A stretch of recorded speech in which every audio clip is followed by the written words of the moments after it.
ভয় নিয়ে বলছেন মনোবিদ রূপা মিত্র। বলো। হ্যাঁ, আজ আমি ভয় নিয়ে বলবো। ভয় প্রত্যেকেই আমরা জানি খুব সাধারণ একটা অনুভূতি। আমরা প্রত্যেকেই ভয় পাই।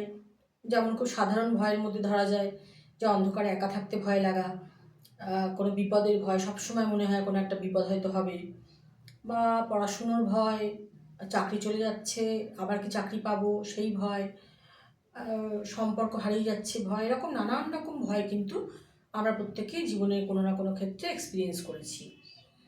এবার এটা খুব সাধারণ অনুভূতি এবং এগুলো সব ঠিক আছে, কিন্তু যখন এই ভয় বাড়তে থাকে তখন জীবনের নানান দিকে কিন্তু ছাপ ফেলে। যে পারফরমেন্স নষ্ট হয়, সম্পর্কগুলো নষ্ট হতে থাকে, কাজের জায়গায় আমরা ভালো করে কাজ করতে পারি না, আমাদের যে দৈনন্দিন কাজগুলো যেন সব ঘেটে যায়।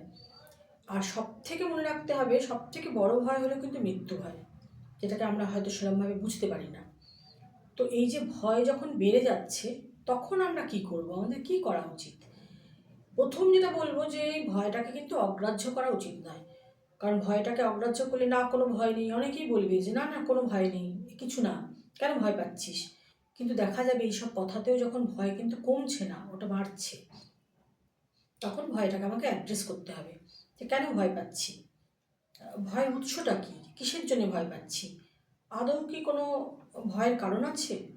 এই লজিক রিজন দিয়ে আমাদের ভয়টাকে প্রথমে বুঝতে হবে, ভয়ের কারণটা বুঝতে হবে, ভয়ের একদম গোড়ায় গিয়ে পৌঁছতে হবে যে কোথা থেকে ভয়টা আসছে, এবং তার জন্য আমরা কি কি ব্যবস্থা নিতে পারি, যে সেই ব্যবস্থাগুলো নিলে কি আমার ভয় কমবে।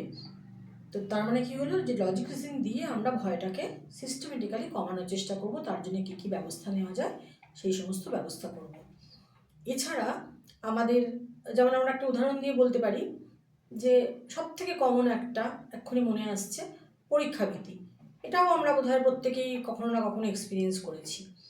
যে যদি পরীক্ষা ভীতি হয় তাহলে আমরা কি বলবো, যে আগেই দেখবো যে তার প্রিপারেশান ঠিক হয়েছে কিনা, বা আমার প্রিপারেশান ঠিক হয়েছে কিনা, বা আমার কোনো সাবজেক্টে ভয় আছে যেটাতে আমি দুর্বল, তার জন্য ভয় পাচ্ছি যে পরীক্ষা কেমন হবে। বা হতে পারে যে আগের ক্লাসে পড়াটা হয়তো ঠিকমতো বুঝতে পারিনি, তার জন্য এখন ভয় লাগছে, মানে একটা গ্যাপ তৈরি হয়ে গেছে।